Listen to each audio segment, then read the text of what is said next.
We're back in the shop today. So I know the last video we wasn't in this situation, but I know I said I thought about tearing it down this winter and doing some stuff. I broke the grill, so that was great. I raffled off my turbo and that kind of kicked things off, so here we are. As far as, I guess that was the jump I needed to get started. Since the last video, I changed the valve covers out. We'll be using LS3 stock style Gen 4 coils now, and I changed the alternator mount, changed it out. I got rid of the high ram lid, got rid of that 80mm VS Racing turbo. I did put some Motion Raceworks breathers on there for the new catch can. I changed that. We don't have that anymore.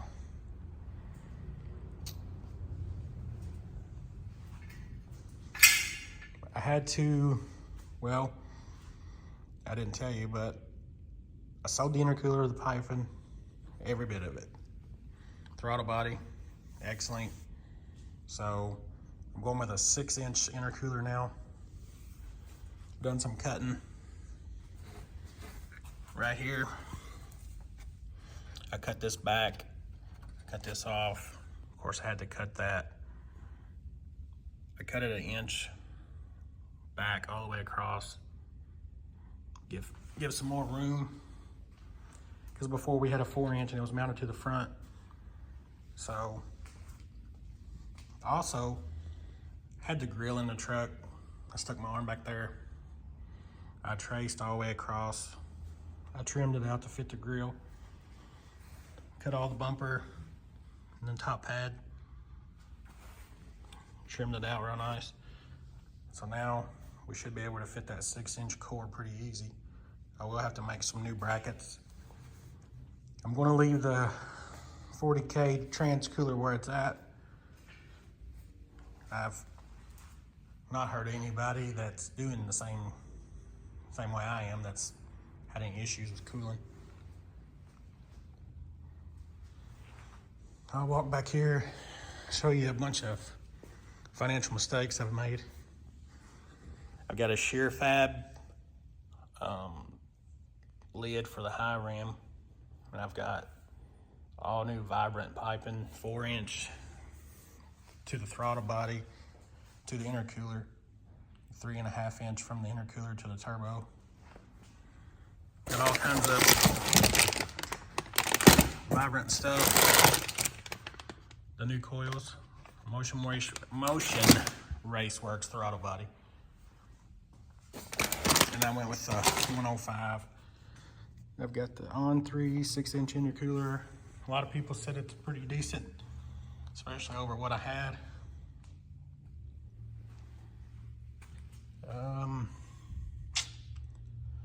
Bunch of other junk that came off. That computer came off. We ain't using it anymore.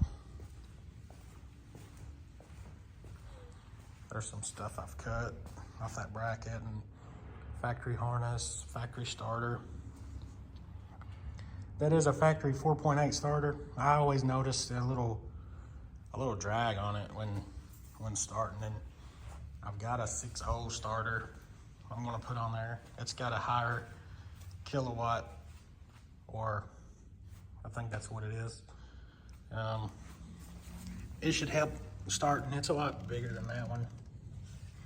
I've got this piece. It was for the battery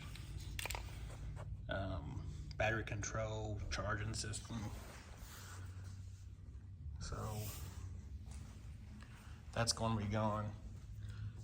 So the injectors, we're going with 2200 cc, or everybody else calls it 210s.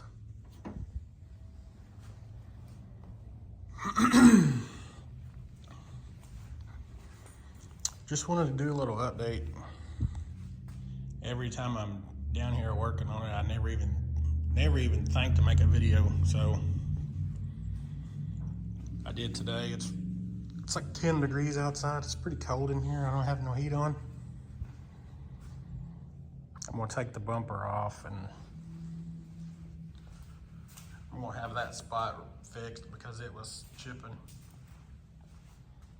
I'm gonna fill this hole back in.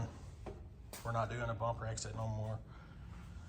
Looking for a good fender, like same color or so I can save this fender. It's really nice fender. I'm gonna do a fender exit, and I just like to have a fender in case I change my mind later and we don't do fender exit no more. So I want to keep this one.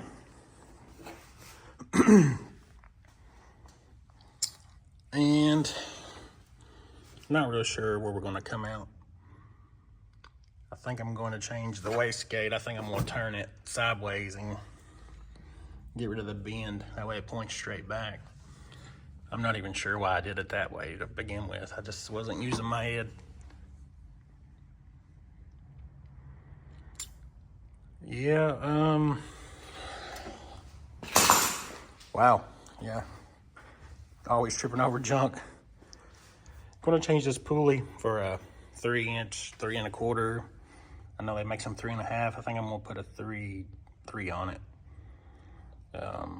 Probably gonna get the Hoosier pulleys from a guy on Facebook. Get the 4-piece set. I think it comes with the idlers, power steering, and the alternator.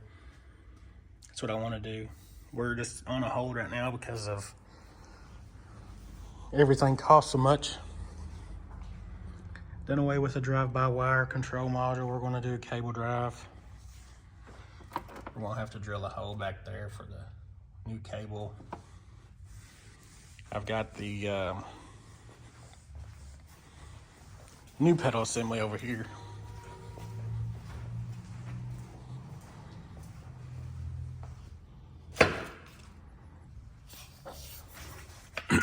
This bracket right here, sold by a place, I think Horsepower Factory, on Facebook. Bought that bracket for $40 because I didn't want to take mine all the way off the firewall, take the steering column out, do all that stuff. And I got this pedal from the junkyard. I think it was $5. So that's a pretty simple swap as far as the cable drive goes.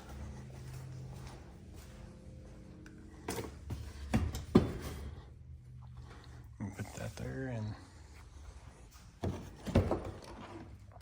I got rid of the pillar gauges. Just put a factory pod back in there. I will be doing a manual valve body because I'm going with the Rebel from Haltech.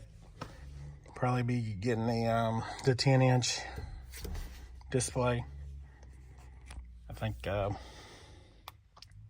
guy's name's Car Chains 3D on Facebook. I'm gonna buy one of his cluster mounts. Got rid of the boost gauge over there. So I'm probably gonna swap that radio, put it in the Duramax. Duramax is pretty factory, but I drive it more than I drive this. Plus this is just a little street truck.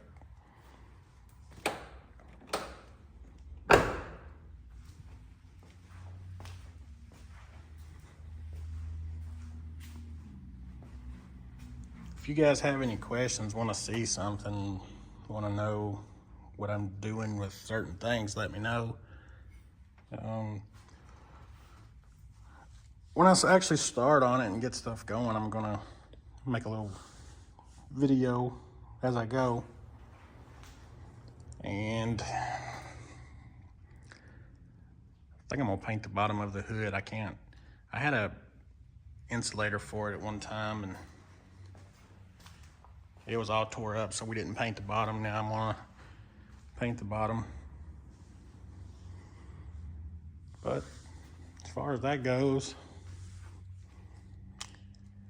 I think that's all I can think of at the moment. Well, eventually gonna put a TBM manual brakes on it.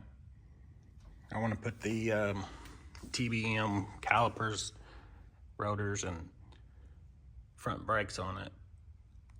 I'd like to do the, well, brings up another.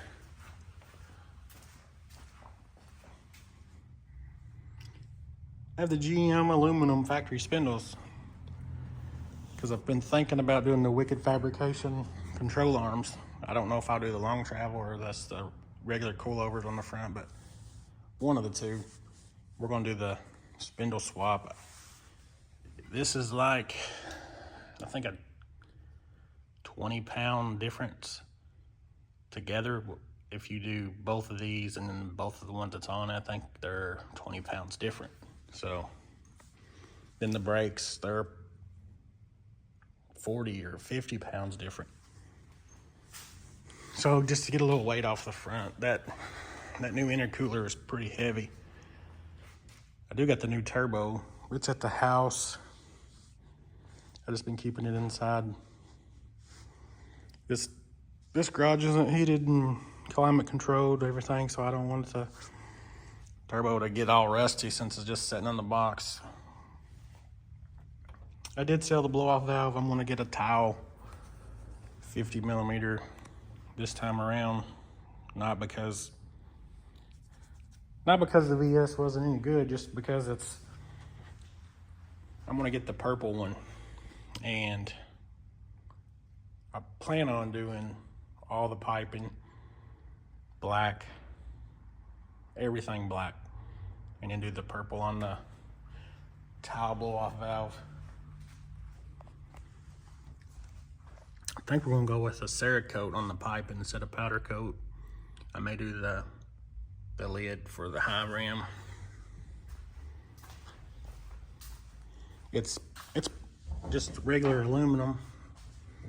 I can show you guys what that looks like.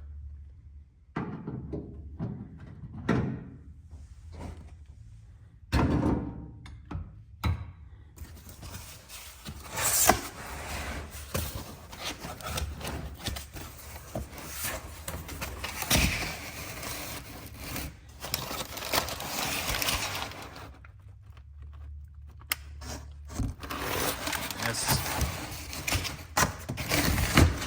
a lot nicer than a Holley piece. I know it directs airflow better. It's a little taller. It won't affect the hood or anything, or the firewall. I don't know. I just kind of buy stuff that looks good sometimes. Maybe I shouldn't do it, but whatever. That's why we do this stuff, I guess.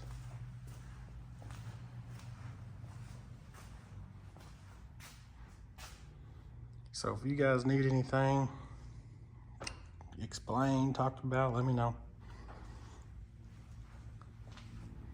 I'll tell you whatever I know. I did trim all this out way more than it was before. It's about as much as you can go, really. Like, these are getting really, really close. It ain't broke, but it wouldn't take much. I know I had some rubbing on the elbows with the 4-inch and the 3-inch piping, so shouldn't have that problem since I'm moving it back an inch. But we're cutting and trimming just in case. I mean, heck, what's a little weight loss even if you don't need it? I'm not sure where I'm gonna put that, but I may relocate it, buy something else, do something else, I don't know. Haven't decided on a catch can yet. I do like the snail fabrication ones. If it's in the budget, I'll get one, but we'll get there when we get there.